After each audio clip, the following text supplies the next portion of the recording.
मंत्रियों को नसीहत, नौकरशाहों पर नकेल के बाद पीएम मोदी ने सूरजकुंड में लगाई सांसदों की पाठशाला। मोदी की पाठशाला में बीजेपी के 195 सांसद शामिल, 170 लोकसभा के, 25 राज्यसभा के। दिल्ली से सटे सूरजकुंड में 2 दिनों तक चलेगी बीजेपी सांसदों की पाठशाला। पीएम मोदी, राजनाथ सिंह के साथ कई सीनियर बीजेपी के नेता शामिल। सूरजकुंड में सांसदों को शुरुआती दीक्षा देंगे आडवाणी, तो मोदी देंगे तो आडवाणी आखिरी क्लास लेंगे। और दोनों के मिलाकर 150 से 250 के करीब सांसद उपस्थित रहेंगे।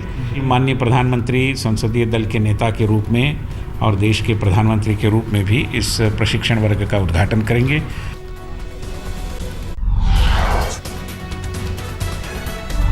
मोदी की पाठशाला में सांसदों को संसद, सरकार और संगठन का पढ़ाया जाएगा पाठ। सरकार की नीतियों को कैसे आगे बढ़ाया जाए, प्रचार प्रसार के बताए जाएंगे नुस्खे। इस बैठक के दौरान मीडिया को लेकर भी होगा चैप्टर। नए सांसदों को बताया जाएगा कि किस तरह से पत्रकारों से करें बात। वोटरों की उम्मीदों पर खरा उतरने के गुर सिखाएंगे वेंकैया नायडू। सांसदों को अधिकारों की जानकारी देंगे अरुण जेटली। पाठशाला के सभी स्टूडेंट्स यानी कि बीजेपी सांसद कल शाम ही पहुंच गए सूरजकुंड। हरियाणा बीजेपी ने किए हैं खास इंतजाम। सूरजकुंड के 3 होटलों में बुक कराए गए हैं करीब 100 कमरे। सुरक्षा के भी खास इंतजाम।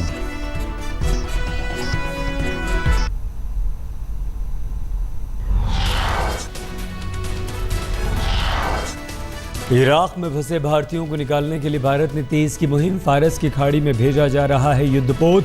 एयरफोर्स के इस्तेमाल पर भी विचार। भारत सरकार ने आपदा प्रबंधन समिति के साथ बैठक के बाद लिया फैसला। बैठक में मौजूद रहे तीनों सेनाओं के प्रमुख।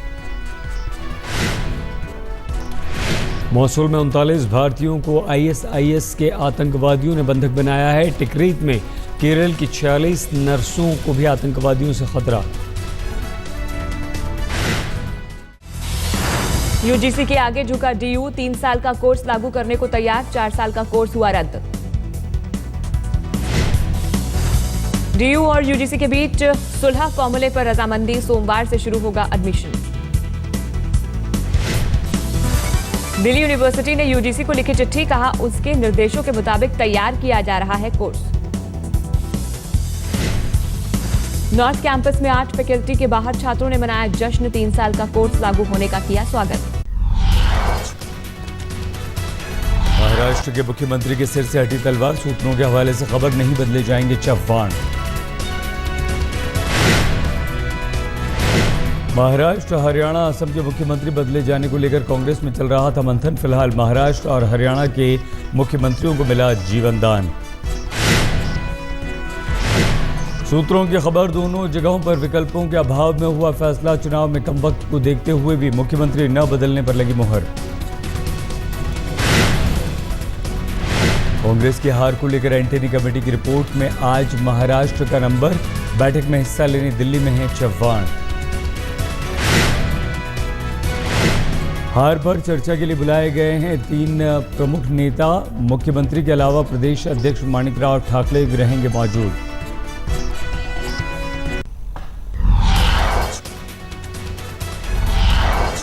मध्य प्रदेश के व्यापम घोटाले के आरोपी पंकज त्रिवेदी ने सुरेश सोनी का नाम लिया। इसी के बाद हुआ हंगामा। त्रिवेदी ने 5 लोगों के नाम लिए। बयान के अनुसार पूर्व मंत्री लक्ष्मीकांत शर्मा ने कहा था सुरेश सोनी का आदमी है मेहर। घोटाले के एक और आरोपी ने लिया KS सुदर्शन का नाम। संघ के पूर्व प्रमुख का सेवादार बताया जा रहा है मेहर। RSS प्रमुख के 2 टूक, बोले कानून अपना काम करेगा, उन्हें किसी बात का नहीं है डर। सर एक स्टेट क्वेश्चन करेगा, ये व्यापम घोटाले में कुछ नाम आ रहे हैं, उसके खिलाफ उसके बारे में कुछ तो कानून अपनी कार्रवाई करेगा, हमको चिंता नहीं है उसकी। प्रधानमंत्री मोदी के घर के सामने सैकड़ों छात्रों का धरना। यूपीएससी की परीक्षा में हिंदी माध्यम के साथ भेदभाव का लगाया आरोप। हम फैमिलियर नहीं है इंग्लिश के साथ, वी आर, बट सोचो जिनका बैकग्राउंड 6 स्टैंडर्ड से इंग्लिश में शुरू हुआ तो उनको कैसे इतनी इंग्लिश अच्छी आएगी कि हम लोग उनका कंपैरिजन कर लें जो इंग्लिश मीडियम से पढ़े हैं। और इसका सबूत ये है कि इस बार का जो रिजल्ट आया है 1122 में से सिर्फ 26 बच्चे हिंदी मीडियम के सिलेक्ट हुए, जिसमें से 1 से 100 के बीच में एक भी नहीं। तुगलक रोड थाने के बाहर कल से ही धरने पर बैठे हैं छात्र। प्रधानमंत्री से मिलने की कर रहे हैं मांग।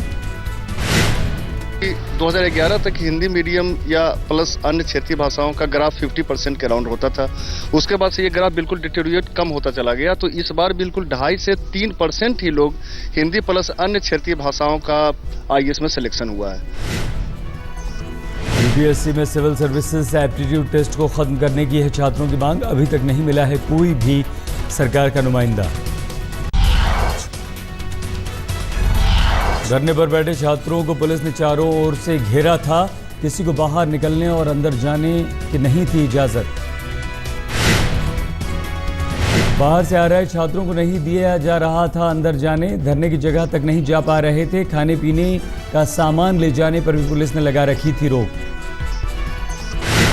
घर से मैं खाना लेके आई, 2 लोगों के लिए खाना थोड़ा घर से बना के लेके आई। मैं जीटीबी नगर से अभी ऑटो लेके आई, जस्ट आए खाना लिया तो वो जो टिफिन है ना तो वो उन्होंने बाहर में रख दिया। वो लड़के के हाथ में है तो उसका कोई दोष नहीं है, ऐसे खड़ा है, उसको पकड़ के उन्होंने बंद कर दिया इसमें, बस में बिठा दिया। हाँ। हाल ही में जारी हुए यूपीएससी परिणामों में कुल 1122 छात्र हुए थे पास, जिसमें हिंदी माध्यम के 26 ही हुए पास। यूपीएससी के प्रतियोगियों ने दिल्ली के राजघाट पर भी कल किया था प्रदर्शन। अंग्रेजी को बढ़ावा देने पर जताया था विरोध।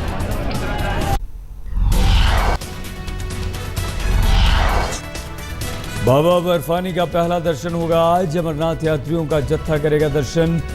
जत्थे में हैं 1160 लोग।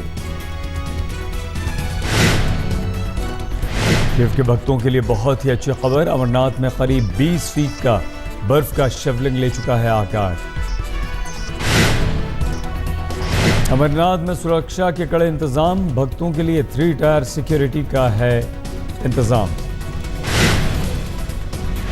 पहला जत्था बालटाल रूट से होते हुए अमरनाथ पहुंचा। काफिले में शामिल थीं 42 गाड़ियां। पहला जत्था कल सुबह जम्मू से कड़ी सुरक्षा के बीच हुआ था रवाना। पहलगाम में भारी बर्फबारी की वजह से बालटाल रूट से भेजा गया।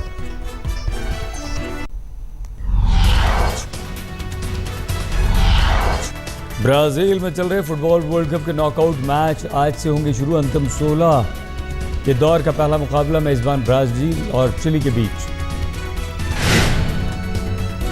ब्राजील चिली के बाद देर रात कोलंबिया और उरुग्वे के बीच क्वार्टर फाइनल की जंग।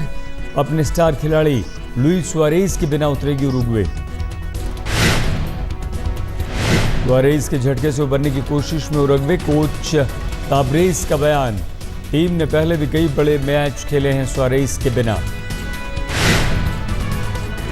इटली के डिफेंडर चेलेनी को दांत से काटने के बाद फीफा ने सुआरेज पर 4 महीने का लगाया है प्रतिबंध। उनकी गैर मौजूदगी में डियोगो फॉर्लॉन का खेलना पक्का। ब्राजील के लेजेंड रोनाल्डो ने की भविष्यवाणी, ब्राजील और अर्जेंटीना के बीच खेला जाएगा वर्ल्ड कप का फाइनल।